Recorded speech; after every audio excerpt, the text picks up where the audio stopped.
Yeah, and going back to your point on Tadej, isn't it funny how the expectation of us now on him is we're surprised he didn't attack? Yeah. And actually, he probably rode the perfect race today. Yeah, I agree. Saved energy and almost won the stage. And we are back. Welcome back to the Move podcast. I'm Lance Armstrong. Let's mix it up. Joined by George Hincapie, all the way to the left, and right here in the middle, Sir Bradley Wiggins. Talking about stage 2 of the Tour de France, and of course, each and every day brought to you by Ketone IQ. Take your shot, Alain. Where'd we go on stage 2? Stage 2 from Loin-Planck to Boulogne-sur-Mer. From Loin-Planck to Boulogne-sur-Mer. It just never gets old. It doesn't. It's so good. I wish I could talk like that. Try it. Stage 2. Loin-Planck to Boulogne-sur-Mer. The Boulogne. Today's show brought to you by Roka, our good friends down in my hometown of Austin, Texas. Absolutely reinventing this category of eyewear. Glasses optimized for performance. No other eyewear brand can keep up with what these guys are doing. They just keep making their stuff better and better. And if you don't need any more proof, just look down there. Look at George. I had a thought. Let me try them for a second. Whoa. Chill. Just like 5 seconds. I know. But I want to see what I look like. And then we're going to see what Sir Bradley looks like. Oh, yeah. No, that is awful. Okay, you're up. Let's have a look. That is it. That is it. They are unbelievably lightweight. They have the best optics, bar none, on the market. They never slip no matter how sweaty you get. Also really cool. They're working with the Special Forces. Hand built to order in my hometown of Austin, Texas. For once, just once in your lifetime, you don't have to compromise on performance or style. The Move listeners get 20% off. Just go to Roka, R-O-K-A, Roka.com. Enter the code THEMOVE at checkout. I've been having like this little, I don't know if it's maybe the pastries. I think I'm getting a little pastry residue. What's all that stuff flying around the cottonwoods? What about that? That doesn't help. It doesn't help. Cottonwoods, and it's late here in Aspen. Yeah. Also today brought to you by Bubs National. That's not Bubs Naturals. It is actually a very strong brand in terms of national pride. All about collagen peptides. Bubs Naturals is a tribute. This is so cool. It's a tribute to former Navy SEAL Glenn Bub Doherty, a national hero who laid down his life saving Americans in Benghazi, Libya. Glenn was a friend to so many, including Bubs founder Sean Lake. Glenn's call sign in the Navy was Bub. Let's see, that. Glenn Bub Doherty stood for self-improvement and was always helping others. That DNA is woven into the Bubs brand. Now, when you think about collagen is the most abundant protein in the human body. It is the glue holding our bodies together. That is heavy. That is heavy. We're sitting here right now being held together by this. All right. And naturally, with age, our collagen levels decline. Bubs offers the highest quality collagen to combat the effects of life's wear and tear. All right. Check out Bubs Collagen Club Welcome Kit with over $100 of free perks when you sign up for a subscription. This includes a 90-day supply of vitamin C, a coffee mug, a mixed wand, and much more. Use the code THEMOVE for 20% off your next purchase. You can stack up those savings. Head on over to bubsnaturals.com/discount/TheMove and check this out. I love what they say. Die young. As late as possible. I'm actually really excited they've joined our show because I've heard them mentioned in my other favorite podcast, which is the Sean Ryan podcast. Oh, wow. Yeah. So that's where I've heard of him before. Boy, he's built a show. Yeah, he has. This guy. Knock, knock. Mm-hmm. Seriously, this is a huge show. Yeah. Who's that? It's on every time I drive. Last one here for a bit, and then we're going to get into all the action because there was action. Today's show also brought to you by Ecoy. Ecoy is a leading brand in Europe specializing in cycling equipment from head to toe. If you're watching the show, you'll see on the desk, and I know I saw you nerding out before the show. This whole new pedal shoe setup and system that they have is it's been a minute since somebody innovated in this space. I mean, the pedal super light, the shoes / the foot right on the axle. This is a thing. Super aerodynamic. Put a lot of work into very this as well. stiff.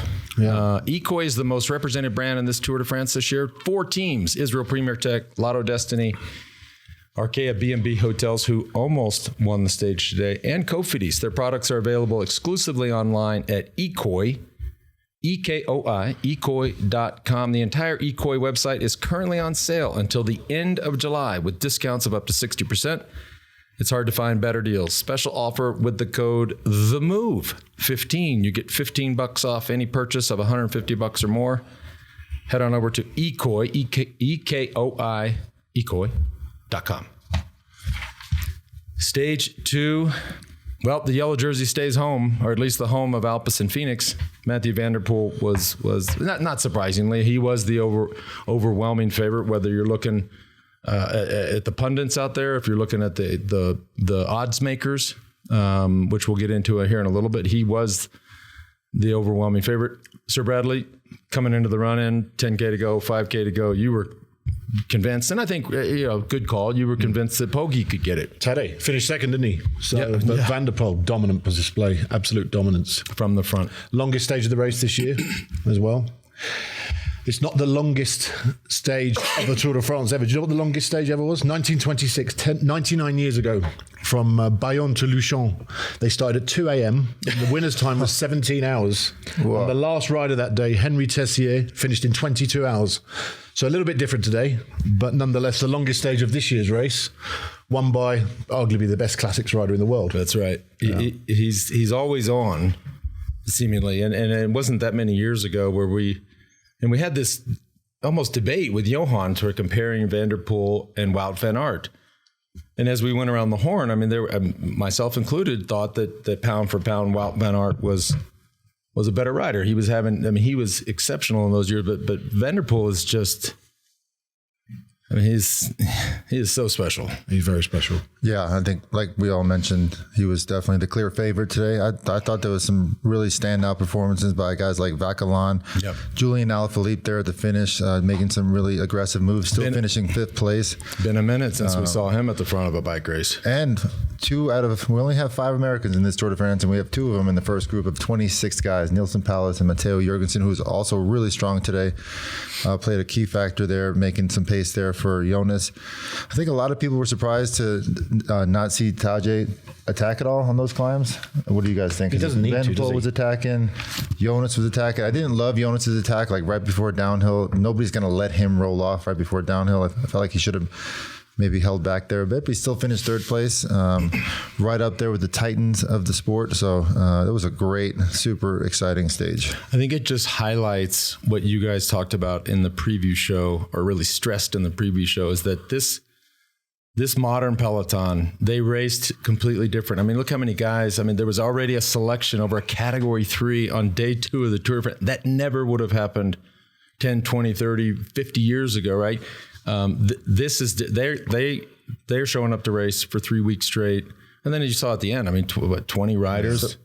It's not that hard of a stage. Now, having said that, if for you sort of Strava nerds out there and map nerds and elevation nerds, it was 8,000 feet of climbing, so not easy. It's just constantly up and down.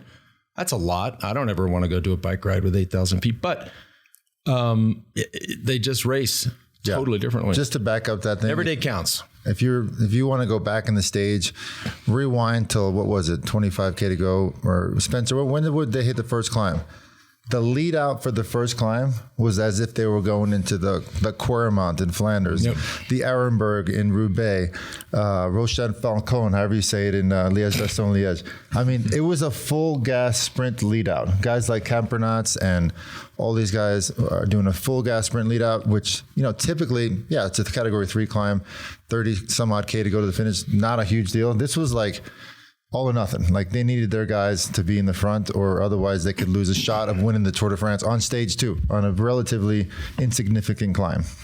Sir Bradley, we saw a little bit of, and it was interesting watching the Peacock coverage. They had to go back and kind of find the footage of the drama There was some tension and drama in the intermediate sprint, which is another thing that I'm still so surprised that they take so seriously. I would think you just save all that energy for the final, and there's enough points and they're weighted enough towards the end of the race that who cares about the intermediate sprint? They raced for those. Yeah. You had the drama with Jonathan Milan, Bignan Germain, the initial recap of it or a highlight of it. We didn't see anything. You have to go further back. There was some quacking.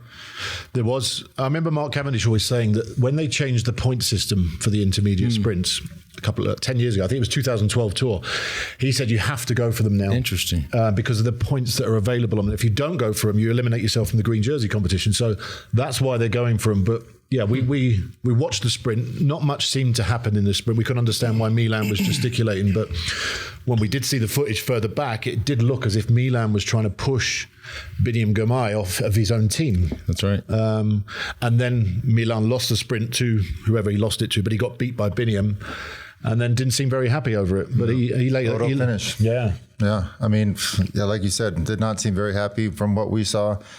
Biniam was just holding his line behind his teammates. Didn't seem to do anything wrong, in our opinion. And so, but back to the cab point, because that's really fascinating. Because something changed, where all of a sudden they became a priority for the teams and the sprinters teams and the green jersey contenders.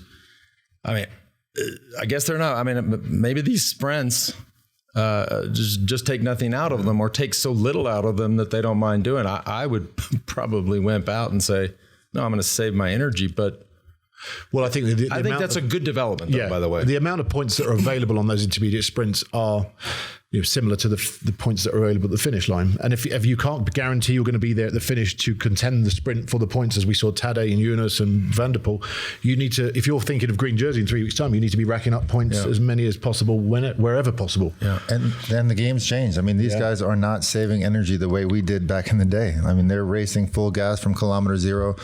They're going for these point sprints like it's a finish line sprint. They're going 10, 15K out as well. Yeah. I mean, it's nuts.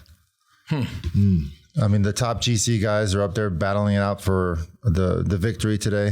Usually didn't see that. I mean, you guys never did that. If you made it, if y'all were in that group today, you'd have been like, I'm good. I'm chilling. There's no way you'd have sprinted. I would have been happy to finish on, as Bradley says, 0 time. Yeah, and going back to your point on Tadej, isn't it funny how the expectation of us now on him is we're surprised he didn't attack. Yeah. And actually, he probably rode the perfect race today. Yeah, I agree. Saved energy and almost won the stage. Well, another thing that we did not mention in the preview show, and this does change from year to year, is time bonuses at the finish line, right? And frankly, I was unclear. Like a lot of things, what the situation was for 2025. So there will be daily time bonuses, 10, 6, and 4. So as if you watch the finish today, so Tadej got 6 seconds, right? He got second on the stage. He got 6. Obviously, Vanderpool gets 10 seconds. That's not going to change his destiny when 3 weeks are said and done. But every day, including the mountain stages, is what I'm hearing. Right, so you start to do that math, right? 6 here, a 4 there, a 10 there. Yeah, it's a big deal. It starts to; those are real seconds. Yeah, absolutely, real seconds, real effort out there today. I think that I didn't really see much differences today between Jonas and Tadej. No, Jonas, in fact, got a little bumped out of the wheel with 200 meters to go. Had to spend some energy to get back on Jonas's wheel right before Vanderpool took off. The fact that they were able to sort of pull away from him, I don't think was a big deal, just because of that extra move that Jonas had to make there in the finish. So for me, they're still head to head. I agree with that.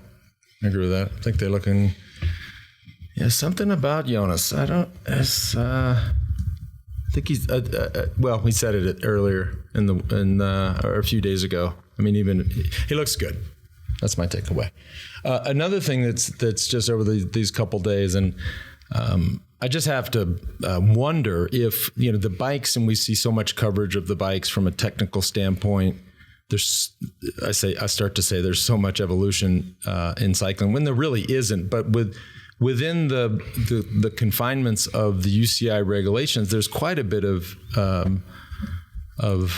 evolution here, but you're starting to see just these random mechanicals, technicals, drop chains, But yesterday we saw and of course this can happen, a derailleur come off the pulley. Are the bikes getting so finicky and special that we're just going to start to see?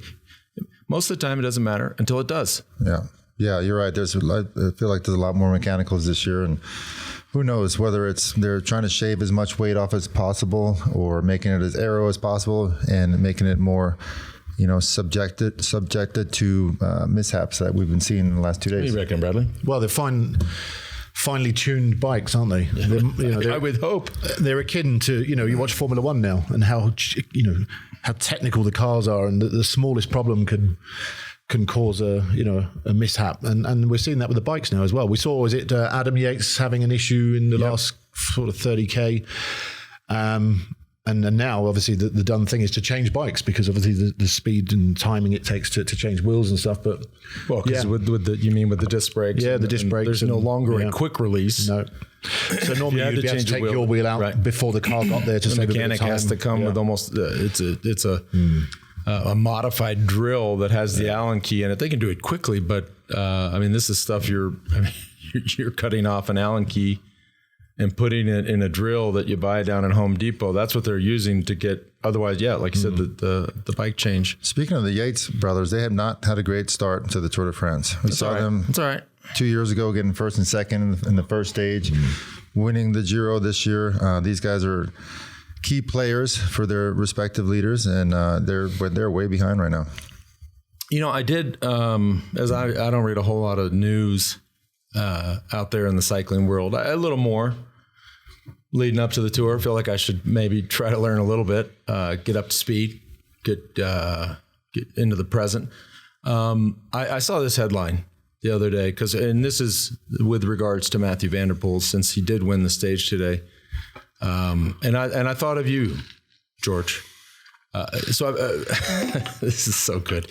He, I guess he did some partnership with a private jet company, right? AKA a Jizzy company, right? And they have a picture of him sitting in the Jizzy, and he got all this shit for it.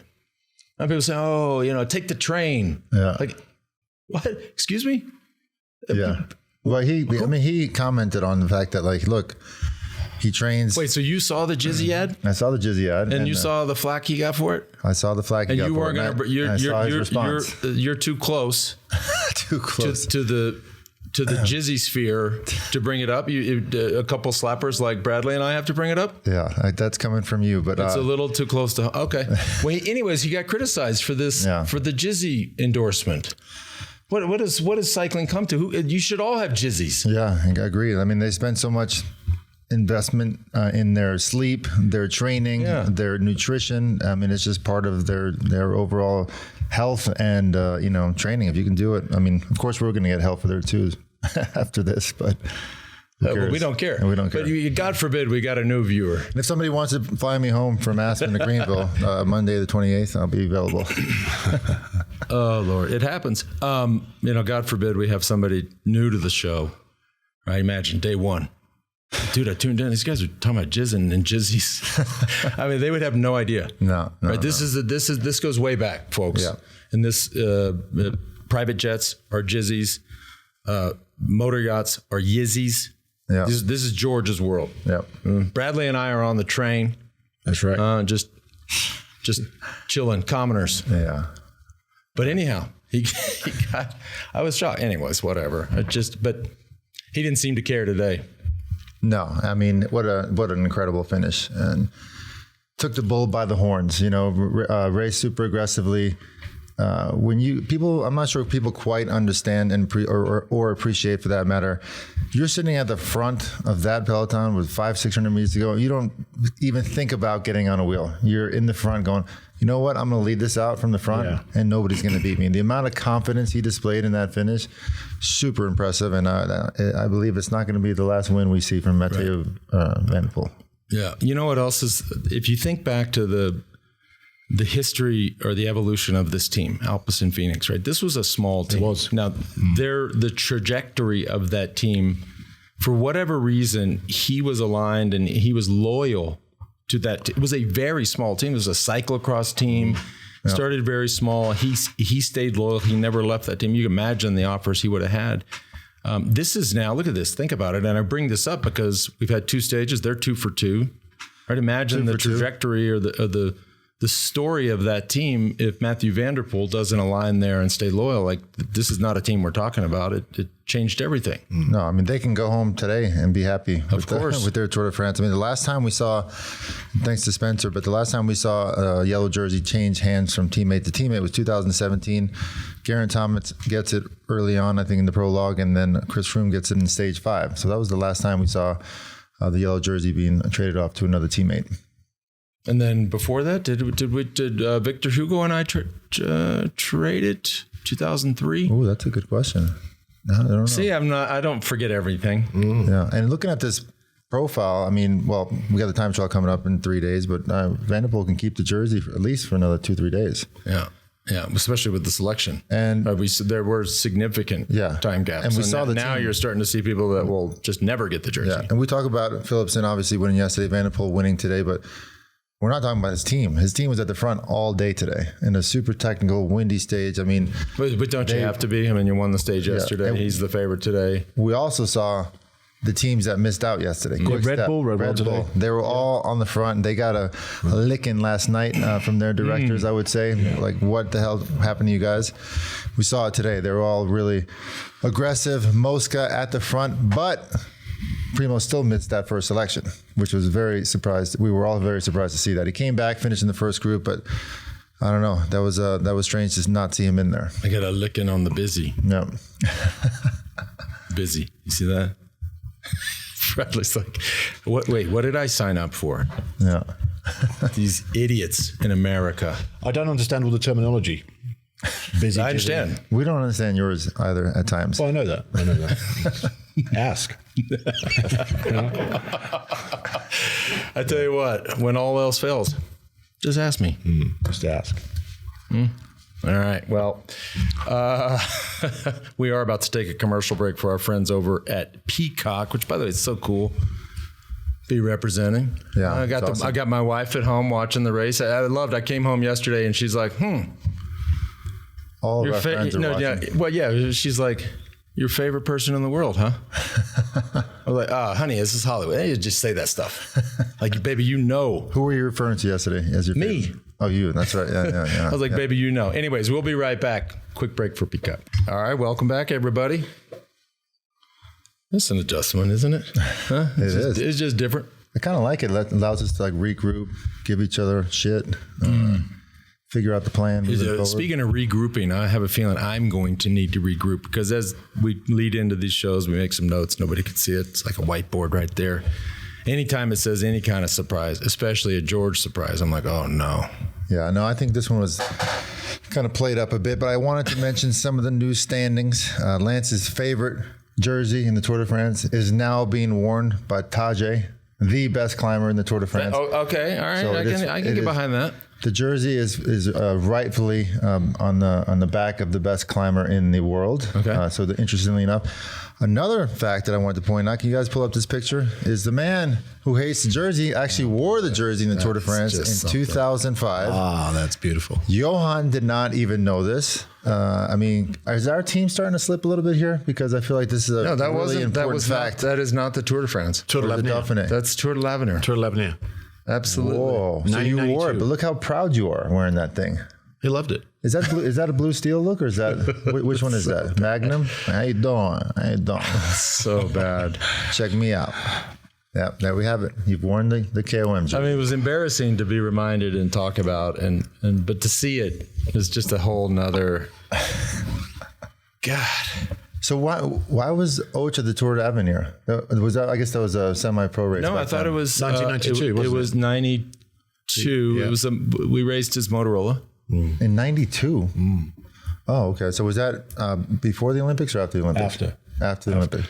But you won San Sebastian after that. No, second. Before that. Before that. I won San Sebastian. No, I didn't win San Sebastian. I got last in San Sebastian. As a matter of fact, I didn't. I did the opposite of winning. Yeah, I got last in San Sebastian. Second in Zurich. And then a week later, got second in Zurich. And then you went to Tour de l'Avenir? No, that was the year after, 93. Oh, 93. I think, Okay. wasn't it? That's right. It's somewhere in there. This is a long time ago. Yeah. Right. Think about this. Right. This is. No, if our man, the encyclopedia here, gets stumped, you know it was a long time ago. But you did just bust out the longest stage of the Tour de France, which was when 1926. 1926. And also on the yellow jersey, 1994 Tour de France, Johan Museeuw, GBMG, changed with Flavio Vanzella after the UK stages. The same team handed the yellow jersey over. Did you just think of that? I remembered it and I looked it up on Wikipedia. Oh, okay. On my Google. That's interesting. Yeah. I want to bring in Spencer Martin real quick because of course Spencer and Johan have their daily sports betting show called Outcomes, and you know, if you don't bet on sports, fine. It's still interesting. I'm sure they cover a lot of race dynamics, tactics, certainly predictions. But in summary, you know, you have each pick a favorite for the following day.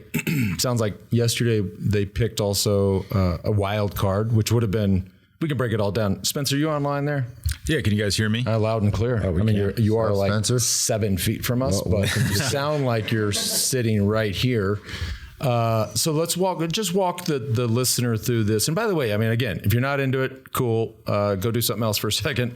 But if you are, and if you certainly here in the U.S., if you do live in a state where sports betting is allowed, you know, you can download all the apps and it's cool. I mean, cycling, it's out there. I mean, you can pretty much bet on everything, but they have so many options. They have obviously picks for the stage win. They have prop bets, et cetera, et cetera. Anyhow, so yesterday, walk us through yesterday. You had you picked Vanderpool, correct? Yeah, I had Mathieu Vanderpool. I mean, I didn't watch him. I sat behind this curtain and heard George so confidently just stop the show, say, guys, what are we talking about? Mathieu Vanderpool is winning the stage. I went right to DraftKings, emptied my account on Mathieu Vanderpool at plus 180.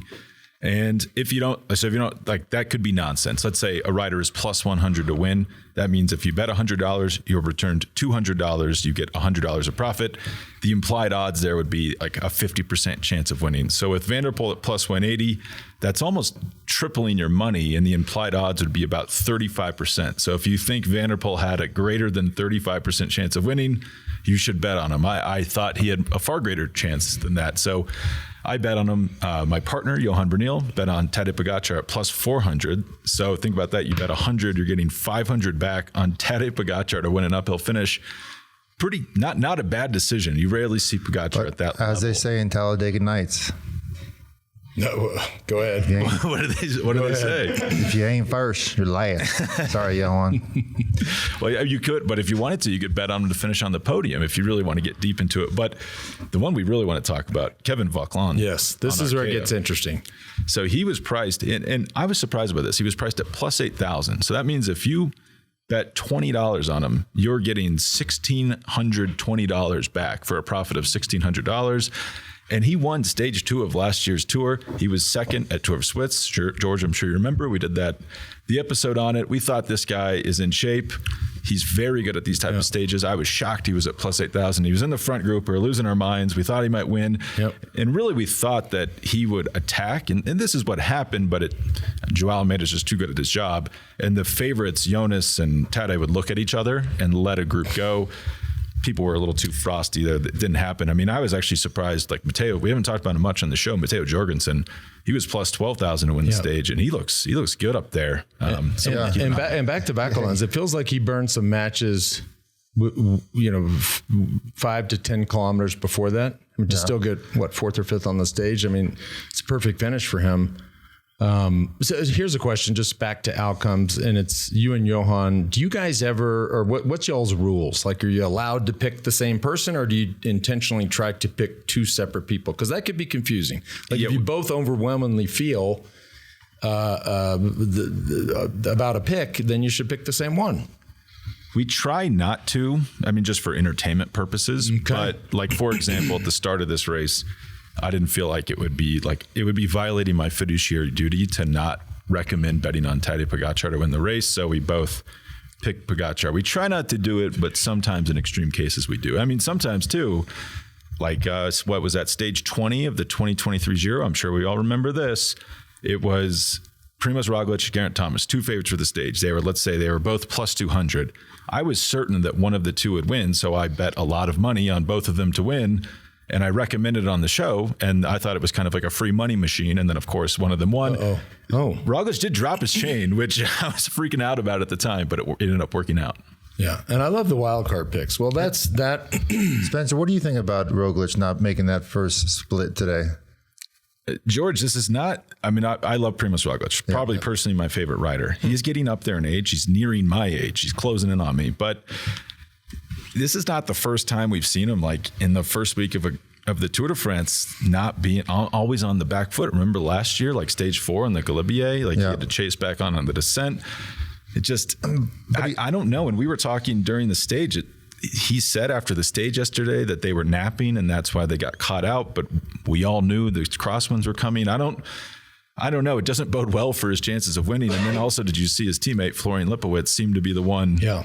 Maybe Good rider. Maybe the team leader. I'm thinking perhaps, because of these crashes the last few years of Tour de France, he's maybe just a little bit conservative, maybe trying to stay away from the chaos, and maybe that's why he's missing those initial splits. So I'm not ruling him out. I can get why he would be so nervous. And by the way, I want to point out to the viewers, when you see the overhead shot, the helicopter over the peloton, and everybody's, side to side, it doesn't look that fast. It's not strung out. I can assure you that is some of the most tenseful thing you can go through in professional cycling.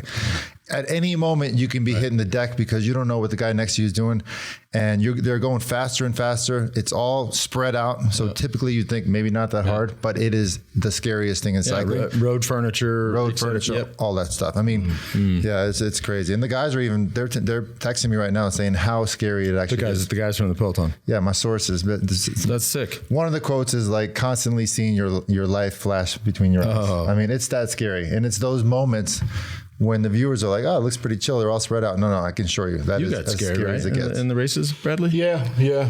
People ask me, it's actually a great question. I get a few questions a lot. One of which, probably one of the most common questions is, what's the fastest you've ever gone on a downhill? And I think that answer just shocks people. And then they immediately, when they hear the answer, they say, well, were you scared? And I tell them, I was terrified. Right? It's not like you're watching robots out there that don't get scared. You were scared all the time. Yeah. Good. I think the older I got, thank God. The older I got, the scarier it got. Yeah, that's right. I think when you're young and youthful, you don't think of the risks and that. We were talking last night, weren't we, about you? I said, how many Paris-Roubaix did you do without a helmet, George? I know, like 10. Crazy to think back then. You won your first stage in the Tour with no helmet. That's right. Yeah. That one, yeah. Spencer, thanks for that, and we'll look for the show today. I have an update also. That race that you were in the KOM jersey was actually the Tour of the European Community, 1992. Thank you, Johan. And was also won by Johan Brunel in 1990. So another fact that you guys did not know. Which became the Tour de l'Avenir. I think it was a pause on the Tour de l'Avenir, because now don't they have Tour de l'Avenir, whatever, Tour de l'Avenir. Tour of the Future as it's translated. We want to talk about tomorrow's stage, but before we do, today's show also brought to you by, and they are, as I said at the top of the show, our presenting sponsor each and every day, Ketone IQ. Take your shot. You going to have one? I'm going to have one now. Let's go. What flavor? Peach? We got a lot of peach on the desk. Peach, no caffeine. Look, scientifically proven to boost athletic performance. The studies... Well, they just simply don't lie, right? Ketone IQ boosted average sprint power by 19%, peak power by 13%, cut fatigue by 10%, spiked blood ketones 5x in just 20 minutes. But wait, there's more. Faster recovery. Ketone IQ recently teamed up with Team Visma Lisa Bike and a soccer team, KU11, to explore recovery and high altitude adaptation. Key findings: improved blood flow, higher muscle oxygenation, and better endurance and stamina. Take your shot. Get 30% off your subscription plus a free gift with your second shipment at ketone.com/TheMove. Last one of the day, Ridge wallet. This is the thing about wallets. Like, dudes start having wallets and they put them in their back pocket. And next thing you know, they can put cash and cards and business cards that people give them. Next thing you know, that thing's like an inch thick, and then you're sitting on that all the time. I always thought, and I as a kid, I had this theory, it's like, that can't be good for you, right? And you start to get older and richer like George is. Imagine that wallet. You know what I'm saying? Yeah. I mean, it can't be good. And that's what's happening. All right. So, but wallet. Ridge Wallet has solved it. It's unique, slim, modern design. Holds up to 12 cards plus cash, made with premium materials like aluminum, titanium, and carbon fiber. Over 50 styles and colors to choose from. All Ridge products have a lifetime warranty. That's pretty amazing. The other cool thing is this just makes so much sense. I love when we talk about stuff that makes sense, because losing your wallet is the worst. But with the Ridge AirTag attachment, right, you'll always know exactly where it is before panic mode kicks in. Get 10% off at ridge.com/TheMove. Head on over to ridge.com/TheMove. Let's look at tomorrow's stage. Stage 3. It's been an interesting, if you look at the first 4 days of the tour, we saw yesterday, obviously yesterday had some drama and had some selection, had obviously wind. But you basically flat. Today, lumpy. Tomorrow, flat. Day 4, lumpy. So we're just going between the two. You do have one category 4 there. Of course, finishes in the famous town of Dunkirk. 178 kilometers. Right, so the guy's probably going, So we've done that 45 minutes less. Yeah, we started in Dunkirk. What year was that, Mr. Wiggins? Dunkirk was 2001. 2001. Where Francis Moreau won. We had a very bad reception there at the team presentation because we left out our local Dunkirky. We didn't pick, you know what? Vasseur. Let me rephrase this.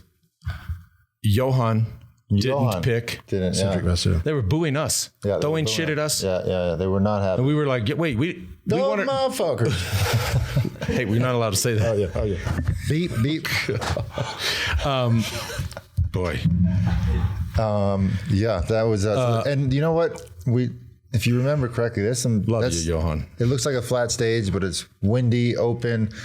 Montcasal is like...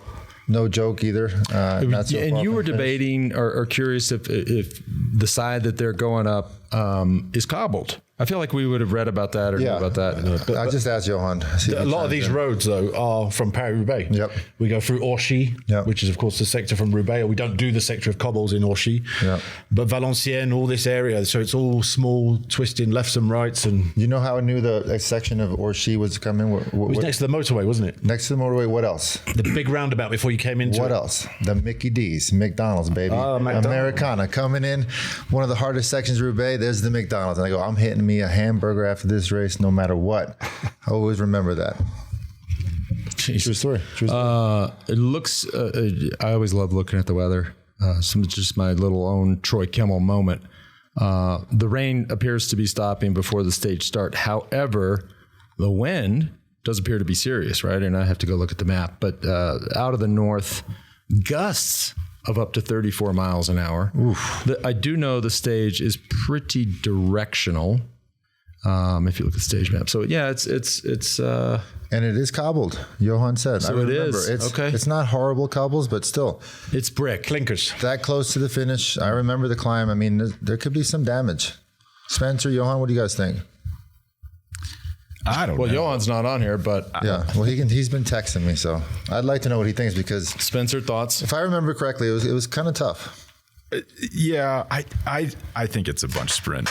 I don't know if we're going to see it. I think it's going to be tough, but think about these sprinters like Jasper Phillips and Jonathan Milan. These guys are classics racers. Hey, if Jasper Philipsen wins, when was the last time a team won 3 stages in a row in the first week of the tour, or certainly the start of the tour?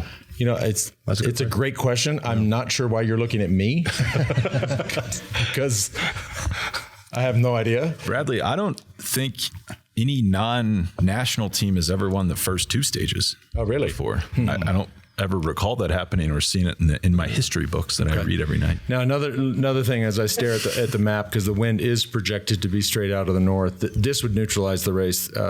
Sort of halfway through the race, the route turns due north, and it's north all the way. So that we all know what that means. What right? also happens is, yes, in a way it neutralizes the race, but in many ways it makes it much more dangerous, because the riders are able to bunch up quicker. They're able to come up from behind easier. Right.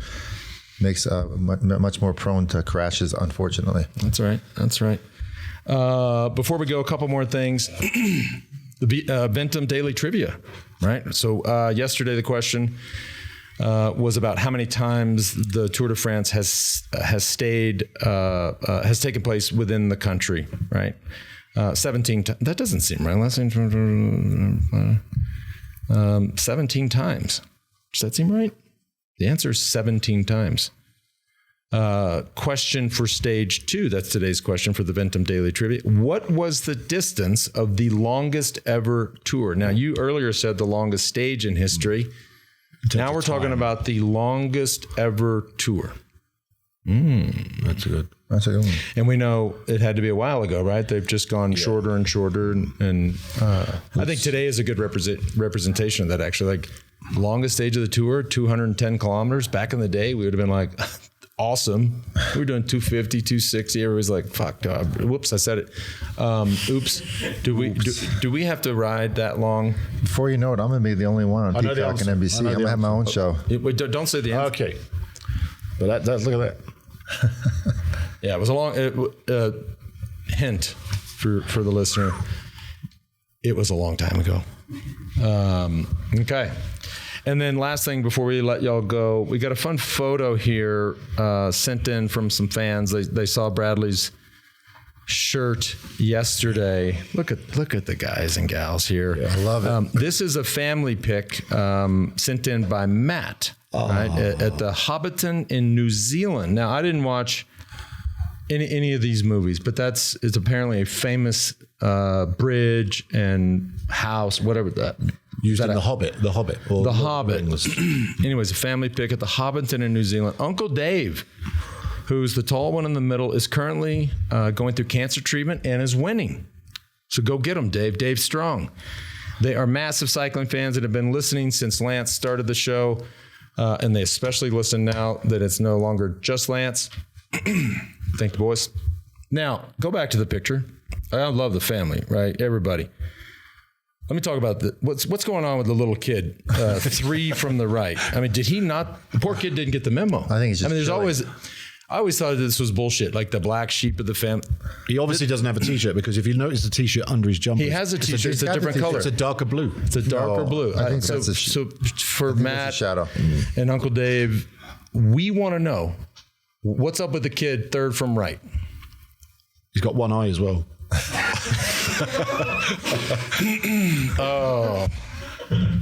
Oh, man. We digress. Tomorrow's going to be a doozy. All right. Well, I think that wraps on that note. Jesus. Okay. This has been fun. Thank you, boys. We look forward to being back. Same bat time, same bat channel. Tomorrow for stage No Musca.